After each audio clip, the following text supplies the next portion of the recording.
Assalamualaikum warahmatullahi wabarakatuh. Waalaikumsalam, Bu Linda. Gimana kabarnya? Alhamdulillah sehat. Jenengan juga? Alhamdulillah sehat. Terima kasih sudah menyempatkan waktu nggih untuk saya hari ini dengan meluangkan waktu jenengan yang sangat repot ya sebagai pemimpin kepala sekolah. Alhamdulillah bersedia untuk membantu saya dalam penilaian modul 3.1 pengambilan keputusan berdasarkan nilai kebajikan sebagai seorang pemimpin pembelajaran. Punten tanya-tanya sebentar nggih. Insyaallah nanti saya jawab sebisa saya sesuai dengan yang saya laksanakan selama ini. Jadi semoga saya bisa mendapat manfaat dan bisa mengaplikasikan ke depannya. Amin. Kemudian untuk pertanyaan pertama, Bu, kira-kira bagaimana panjenengan dapat mengidentifikasi kasus-kasus yang ada di sekolah panjenengan itu merupakan dilema etika atau bijukan moral? Tentunya di lembaga itu setiap hari ada kasus nggih, dan banyak sekali bermunculan di sini. Saya membedakannya cukup mudah, Bu. Jadi kalau itu masalahnya itu harus mengambil keputusan antara benar melawan benar, maksudnya itu sama-sama benar, sama-sama baiknya, maka itu berarti dilema etika, di mana kita harus benar-benar memutuskannya secara tepat. Kalau rujukan moral itu juga sangat mudah, di mana jika kasus itu berkaitan dengan hukum, karena hukum berkaitan dengan kesalahan, kebenaran, maka itu bisa disimpulkan kalau itu adalah rujukan moral. Gitu. Berarti ada dua opsi nggih. Untuk yang sama-sama benar itu berarti disimpulkan dalam dilema etika. Nggih, kalau berdasarkan ada masalah tentang hukum dan kesalahan, berarti maksudnya ke rujukan moral. Seperti itu. Terus bagaimana Bu Anda menjalankan pengambilan keputusan di sekolah ini, terutama kasus-kasus yang memang berkepentingan dengan dua nilai kebajikan yang sama-sama benar itu tadi? Yang sama-sama benar. Jadi di sini fokus ke dilema etika nih. Nah, di sini saya terlebih dahulu menganalisis. Jadi jika ada kasus dilema etika, yang pertama saya menganalisisnya dengan mengumpulkan fakta dulu. Jadi saya tidak menerima satu informasi dari satu pintu aja. Tapi saya mengumpulkan fakta-faktanya. Kemudian saya mencari akar permasalahannya. Setelah akar permasalahannya ketemu, saya menentukan siapa saja yang terlibat. Jadi nanti yang terlibat itu siapa saja bisa saya ajak bicara, bisa saya ajak untuk koordinasi, untuk memecahkan masalah bersama. Jadi nanti endingnya itu tidak ada pihak yang dirugikan dan disepakati bersama. Gitu. Dari penjelasan panjenengan tadi, cara mengatasi kasus yaitu dengan menganalisis, dengan pengumpulan fakta dari berbagai pihak, kemudian mencari akar permasalahannya, kemudian dengan mencari tahu siapa saja yang terlibat untuk dilakukan koordinasi dan mencari solusinya bersama. Agar tidak merugikan salah satu pihak. Kemudian Bu, kira-kira langkah-langkah apa atau prosedur yang bagaimana yang biasa panjenengan lakukan selama ini? Jika ada kasus seperti itu, Bu, saya mengumpulkan yang terlibat itu dulu. Kemudian saya cross check akar permasalahannya apa benar seperti ini. Kemudian yang berkaitan langsung dengan kasus itu siapa. Kemudian kami rapatkan bersama. Tentunya kami juga mengundang di sini ada yang senior seperti Pak Pardi. Beliau berpengalaman sekali dan insya Allah Desember itu sudah purna. Beliau sangat banyak pengalamannya. Beliau meskipun misal tidak terlibat tapi saya ajak untuk koordinasi untuk memecahkan masalah bersama. Kemudian untuk mengambil keputusan itu saya juga harus memiliki alternatif lebih dari satu. Kemudian dipertimbangkan bersama, baru diambil keputusan. Setelah dilaksanakan harus dievaluasi bersama juga. selama pelaksanaannya. Nggih. Dari penjelasan panjenengan tadi ya, saya simpulkan bahwa harus mengumpulkan siapa-siapa yang terlibat, kemudian di cross check ya, supaya terang ya, sama-sama jelas ya. Iya.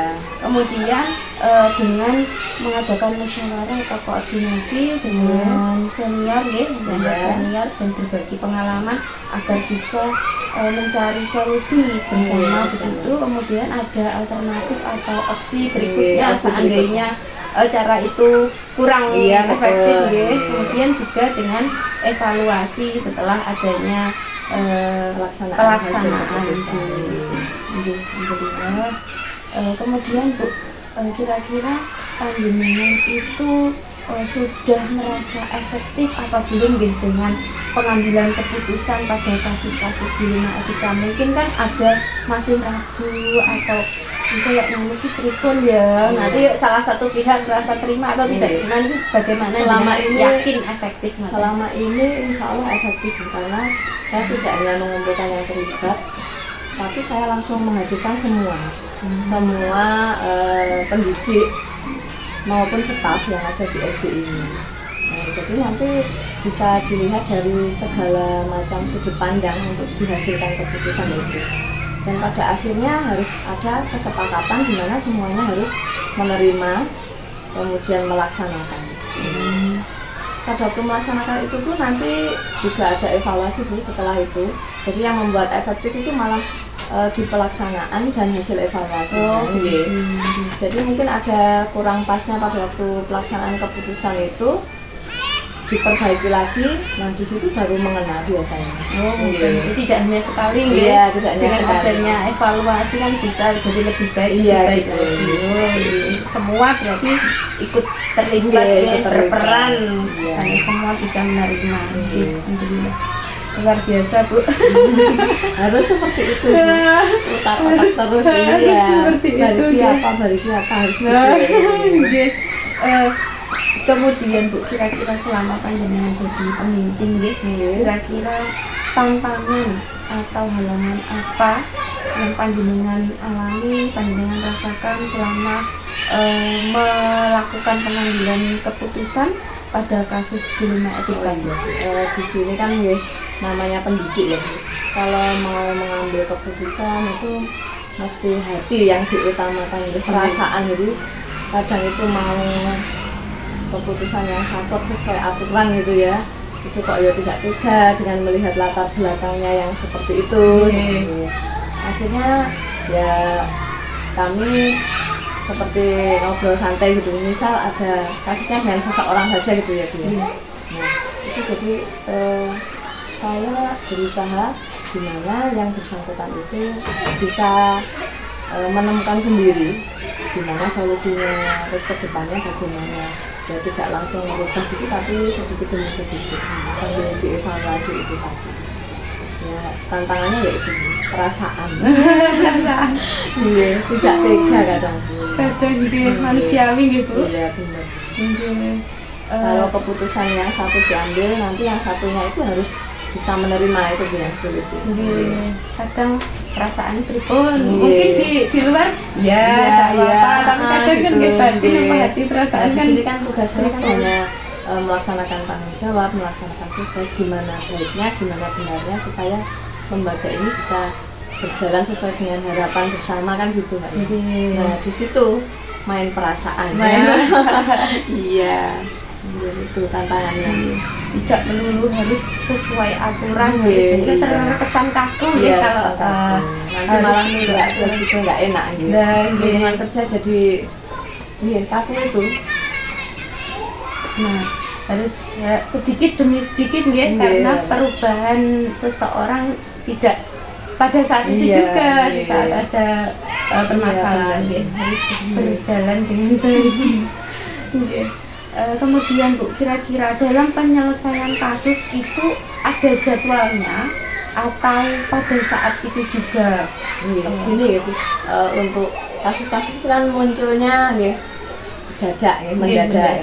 Nah selama kasus itu harus segera menuntut kita, misal urgent harus segera diambil keputusan saat itu juga Bu kapan guru-guru itu selesai dari pembelajaran kita kumpulkan. Atau kalau masih bisa besoknya ya besoknya, karena kan harus mengonsep juga Bu. Analisisnya itu juga harus saya tulis dulu, saya kumpulkan dulu informasinya. Baru setelah terumus gitu saya sampaikan kepada Bapak Ibu guru.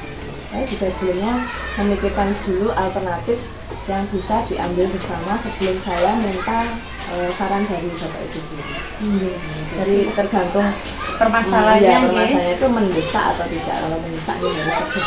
Pada saat itu juga, kalaupun nanti bisa sambil jalan sambil mengumpulkan fakta, mengumpulkan analisis, itu bisa sambil jalan. Jadi ada jadwal. Ada dua opsi nanti bisa langsung di saat permasalahan itu urgent yang harus diselesaikan pada saat itu juga, kemudian nanti yang bisa sambil jalan nanti untuk pengumpulan informasi bisa mungkin 1 hari 2 hari Alhamdulillah. Kemudian Bu, kira-kira ada mboten seseorang atau faktor apa yang bisa membantu atau mempermudah panjenengan dalam pengambilan keputusan di kasus-kasus dilema etika di sekolah Bu? Ada Bu tentunya. Di sini kan masalah itu mesti baru kayak alami gitu. Sebelum-sebelumnya di bangku pendidikan tidak pernah ada. Jadi saya itu sangat terbantu dengan hadirnya orang-orang yang profesional, orang-orang yang sangat berpengalaman, atasan saya terutama atau senior yang ada di sekolahan ini. Itu sangat membantu. Kemudian terutama saya selalu mintanya ke K3S. Beliau kan sudah berpengalaman, terus sudah tahu aturannya. Jadi insya Allah saran yang disampaikan oleh beliau itu sudah sangat sesuai, baik dari sisi aturan maupun rasa yang harus dimong itu tadi. Banyak pengalaman, sudah banyak pengalaman, kita bisa bercerita kepada beliau-beliau yang lebih senior bagaimana cara menyikapi, nanti bisa dibantu bagaimana cara mencari solusinya. Kemudian Bu, yang terakhir, kira-kira pembelajaran apa yang panjenengan dapat petik atau panjenengan dapatkan selama pengalaman panjenengan menjadi kepala sekolah atau pemimpin pembelajaran dalam mengambil keputusan? Di sini pelajaran pentingnya Bu, dalam mengambil keputusan itu kita tidak boleh melibatkan ego kita, tidak boleh baik menurutku seperti ini, harus seperti ini, tidak. Tetapi bagaimana supaya hasil keputusan itu baik dan benar, terus diterima oleh teman-teman yang ada di lembaga ini, tidak bertentangan dengan hukum terutama itu. Kemudian lagi pelajaran yang dapat saya ambil dengan penyelesaian dilema etika secara bersama-sama, itu kita bisa lebih terbuka Bu. Jadi kalau ada masalah apa-apa gitu langsung Bu badhe matur itu mereka seperti sama seperti keluarga gitu kan. Nggak ada sekat gimana aku kok matur ngene kayak gini, tidak. Jadi di situ enaknya.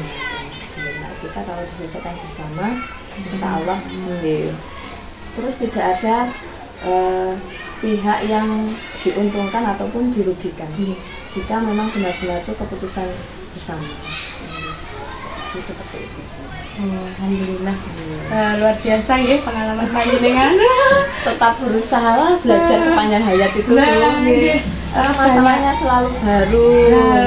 Banyak belajar dari ilmu panjenengan, dari pengalaman panjenengan. Semoga saya bisa mengapresiasi, saya mempraktekkan, aplikasikan di lembaga saya, dan semoga kemudian hari bila dipercaya bisa mengambil keputusan dengan bijak, tidak memihak, tapi bisa menerima dari semua pihak. Bu, ngapunten, nuwun sepatah dua patah kata untuk menyemangati saya. Baiklah Bu Melinda, di sini prinsip hidup saya hari ini harus lebih baik dari hari kemarin, hari besok harus lebih terencana dan lebih baik dari hari sekarang. Semakin kita sering mengatasi kesulitan, maka akan semakin mudah hidup kita ke depannya. Tentunya dengan terus belajar. Seperti itu. Alhamdulillah dapat motivasi pengen Harus itu panjenengan. dulu. Terima kasih Bu. Sami-sami Bu Melinda, semoga Nggih. bermanfaat. Amin. Maafkan jika saya ada salah kata. Terima Bisa saya yang kasih. seperti ini hanya mendoakan dan Nggih. membantu. Terima kasih sudah Nggih. saya reportkan. Nggih. Pun kapok. Nggih, mboten kapok. Atur nuwun. Nggih. Assalamualaikum warahmatullahi Waalaikumsalam wabarakatuh. warahmatullahi wabarakatuh. Alhamdulillah.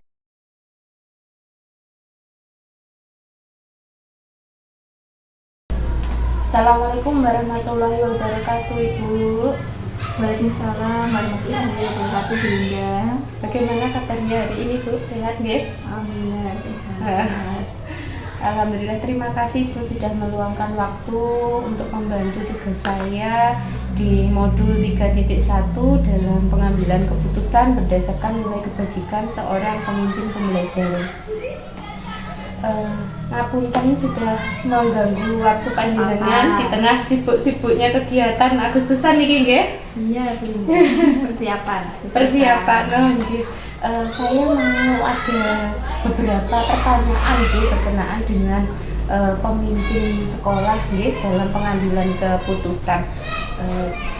Yang pertama, kira-kira bagaimana panjenengan dapat mengidentifikasi kasus-kasus yang merupakan dilema etika atau bujukan moral? Ya, baik Bu Linda, saya akan mencoba menjawab apa yang Bu Linda ajukan dari pertanyaan tadi. Untuk mengidentifikasi dilema etika ya atau bujukan moral, mungkin kita pertama harus melakukan identifikasi kasus itu tergolong dilema etika atau bujukan moral terlebih dahulu. Kemudian mengenali nilai-nilai yang bertentangan dengan kasus tersebut. Kemudian kita uji kebenarannya tentang benar atau salah. Kemudian kita menentukan siapa yang terlibat dalam kasus tersebut. Oh, begitu ya Bu. Saya ulangi lagi nggih dari jawaban panjenengan. Cara mengidentifikasi yaitu melakukan identifikasi dari kedua kasus itu, mana yang termasuk dilema etika, mana yang termasuk bujukan moral. Kemudian mengenali nilai-nilai yang bertentangan. Yang ketiga, menguji kebenarannya, masuk benar atau salah. Kemudian menentukan siapa saja yang terlibat, begitu nggih Bu? Kemudian Bu, kira-kira bagaimana panjenengan menjalankan pengambilan keputusan di sekolah panjenengan, terutama kasus-kasus yang sepertinya sama atau hampir sama nggih, sama-sama benar, sama-sama mempunyai nilai kebajikan dan mempunyai dua kepentingan yang sama. Bagaimana Bu kira-kira? Nah, untuk di sekolah kita mengambil keputusan dari kepentingan yang sama-sama benar atau mengandung nilai kebajikan. Itu yang pertama, mengumpulkan informasi yang relevan terlebih dahulu tentang kedua kepentingan tersebut dan mempertimbangkan dampak dari masing-masing kasus tersebut. Kalau bisa itu tidak merugikan orang lain, pengambilan dalam mengambil keputusan tersebut. Oh, begitu nggih. Mengumpulkan informasi terlebih dahulu, kemudian mencari atau mencoba mengenali dampaknya bagaimana agar tidak merugikan orang lain, begitu nggih. Kemudian Bu, kira-kira langkah apa atau prosedur seperti apa yang biasa panjenengan lakukan selama ini? Nah, sebagai pemimpin pembelajaran, tentunya kalau ada kasus-kasus yang terjadi di sekolah, kita tidak serta-merta langsung menyelesaikan masalah tersebut. Tentunya kita mempunyai langkah-langkah terlebih dahulu, yaitu yang pertama mengidentifikasi putusan yang perlu diambil. Kemudian mengumpulkan informasi yang relevan dengan kasus tersebut.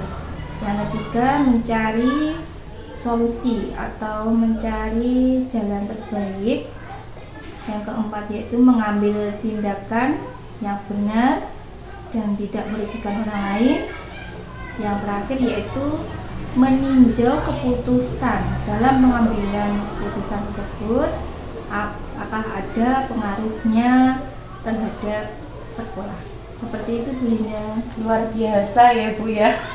Sangat luar biasa jawaban Bu Lili ini. Berikutnya Bu, kira-kira menurut panjenengan keputusan yang panjenengan ambil itu sudah dianggap efektif atau belum dalam pengambilan keputusan kasus-kasus dilema etika? Ya, yang saya alami saat ini ya saya anggap sudah efektif gitu, Bu Linda. Karena dalam mengambil keputusan tersebut saya meminta pendapat kepada rekan guru, kemudian jika perlu melibatkan wali murid yang bertugas sebagai komite di sekolah, seperti itu. Jadi bekerja sama atau berkolaborasi dengan pihak yang terkait. Jadi saya anggap itu sudah efektif, seperti itu. Perlu adanya kolaborasi nggih? Ya. Ya. Kemudian Bu, kira-kira apa tantangan atau hambatan kendala yang panjenengan alami selama pengambilan keputusan? Tantangannya yaitu tentunya nanti bergejolak atau tidak dengan wali murid, dengan komite atau dengan lingkungan sekitar, itu tantangannya. Jadi kita berusaha untuk tetap berbuat baik kepada semua pihak tanpa ada yang kita rugikan, seperti itu tantangannya. Jadi kita harus tidak boleh mengedepankan egois kita agar semuanya dalam pengambilan keputusan tidak merugikan orang lain. Itu merupakan tantangan yang saya rasa merupakan tantangan yang itu dalam pengambilan keputusan. Iya, berarti harus bisa diterima oleh semua pihak ya, agar semuanya menjadi baik juga nggih. Kemudian Bu, kira-kira dalam pengambilan keputusan itu ada jadwalnya mboten? Atau mungkin harus diselesaikan pada saat ini atau bisa diundur berapa hari kemudian, atau bagaimana Bu bentuk prosedur pengambilan keputusannya? Ya, kita lihat dulu kasusnya ya, Bu Linda. Kalau itu kasus yang masih tingkat yang lebih ringan, kita selesaikan saat itu juga. Jadi ketika ada kasus kita selesaikan langsung. Tapi nanti kalau ada kasus yang lebih berat yang memerlukan fakta-fakta, data-data relevan, kita memerlukan jadwal terlebih dahulu atau kita agendakan untuk menyelesaikan kasus tersebut. Itu kalau terjadi kasus yang besar. Tapi selama ini belum ada kasus yang besar, jadi masih bersifat ringan. Jadi ketika ada kasus langsung kita selesaikan saat itu juga. Ya Bu. Berikutnya nggih Bu, kira-kira ada mboten seseorang atau faktor apa yang membantu atau mempermudah panjenengan dalam pengambilan keputusan dalam kasus-kasus dilema etika? Yang pertama membantu adalah saya berkolaborasi dengan rekan guru yang lebih senior. Maksudnya yang senior itu bukan yang lebih pintar, tidak, tapi yang bertugas di sekolah, di lembaga ini yang paling lama dan berkompeten juga. Itu kami pertimbangkan. Kemudian saya juga akan meminta ke K3S untuk memberikan informasi atau masukan bagaimana kasus tersebut kita bisa selesaikan, seperti itu. Ada dua nggih berarti Ya. Rekan guru yang berpengalaman kemudian meminta saran atau solusi pada K3S gitu nggih. Terus dari semua percakapan ini tadi, kira-kira pembelajaran apa yang bisa panjenengan petik bisa menjadi pengalaman dalam pengambilan keputusan dilema etika? Baik, untuk pengalaman yang kita ambil dari dilema etika ini, yang pertama kita tidak boleh bersikap egois ya. Kita harus lemah manah ya, dan kita jangan memaksakan kehendak kita terhadap orang lain atau memaksa orang lain. Itu pengalaman yang pertama. Yang kedua, kita harus pengambilan keputusan harus berdasarkan fakta-fakta yang relevan dan yang tidak kalah pentingnya, yaitu tidak pernah melanggar hukum dalam mengambil keputusan. Seperti itu, Bu. Hebat sekali, Bu. Semoga saya bisa mengadopsi nggih, bisa meniru kebijakan nggih, berbagi pengalaman. Terima kasih Berbagi Ibu informasi. atas waktu, ilmu dan pengalaman yang sudah dibagikan kepada saya nggih. Semoga saya bisa mengaplikasikannya besok. Ya, sama-sama Bu Linda. Kita saling berbagi pengalaman dan kita sebagai calon pemimpin pembelajaran harus selalu belajar dan berbagi pengalaman seperti itu. Oke, terima kasih. Sehat selalu. Assalamualaikum warahmatullahi wabarakatuh. Waalaikumsalam warahmatullahi wabarakatuh. Terus berjuang meski terasa berat, tetaplah kuat, jangan pernah menyerah. Pelangi indah akan terbentang, taklukkan semua rintangan dengan semangat yang berkobar. Ayo terus berjuang, jangan lelah. Impianmu nan jauh akan tercapai. Dengarlah suara hati yang berkata, genggamlah kemenangan, terus berjuang.